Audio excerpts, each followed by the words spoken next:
Vice President JD Vance visited Pennsylvania today as part of the Trump administration's effort to promote what it refers to as the Big Beautiful Bill. It puts President Trump's agenda into law, from tax cuts to funds for immigration enforcement. Democrats have argued it will hurt Americans and cause some to lose their health care coverage. NBC 10 political reporter Lauren Mayk is here with more on the vice president's stop and what this bill means for you. Lauren? Well, Tracy, this bill is going to affect everyone in some way. Everyone who pays taxes, everyone who has Medicaid coverage, everyone who lives in communities where funding for hospitals could be affected. The impact rolls out over several years, and you'll find Democrats and Republicans, they are going to focus on different things all inside that bill. Now, Vice President Vance made a stop in West Pittston today. That's in Luzerne County. It's a county that Vance and President Trump won last year.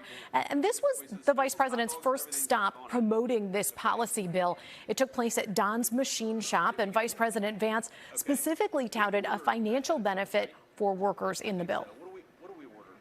Well, now, thanks to President Trump's leadership, if you work overtime, the federal government is not going to take a dime of that overtime. You earn that money. You ought to keep it in your pocket.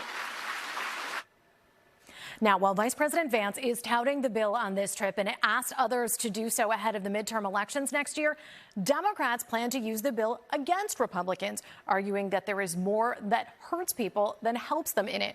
I sat down this week with the Democratic National Committee Chair Ken Martin when he made a stop in Philadelphia. He essentially, through this big, beautiful bill, is given the biggest tax break in American history, at the expense of people who need health care, at the expense of people. What if people like some of the tax breaks in this bill for them, though? Well, if you're a billionaire, then, you know. No tax on tips? Well, sure. I mean, yeah, there's a few throwaways in there that I'm sure some people like, but most hardworking Americans are going to get screwed by this bill. So you can watch the full conversation with DNC Chair Ken Martin on a new episode of my Battleground Politics podcast on our NBC 10 app or our NBC Philadelphia YouTube page. We also talk about primaries and why you could see the DNC getting involved in school board races. Interesting conversation.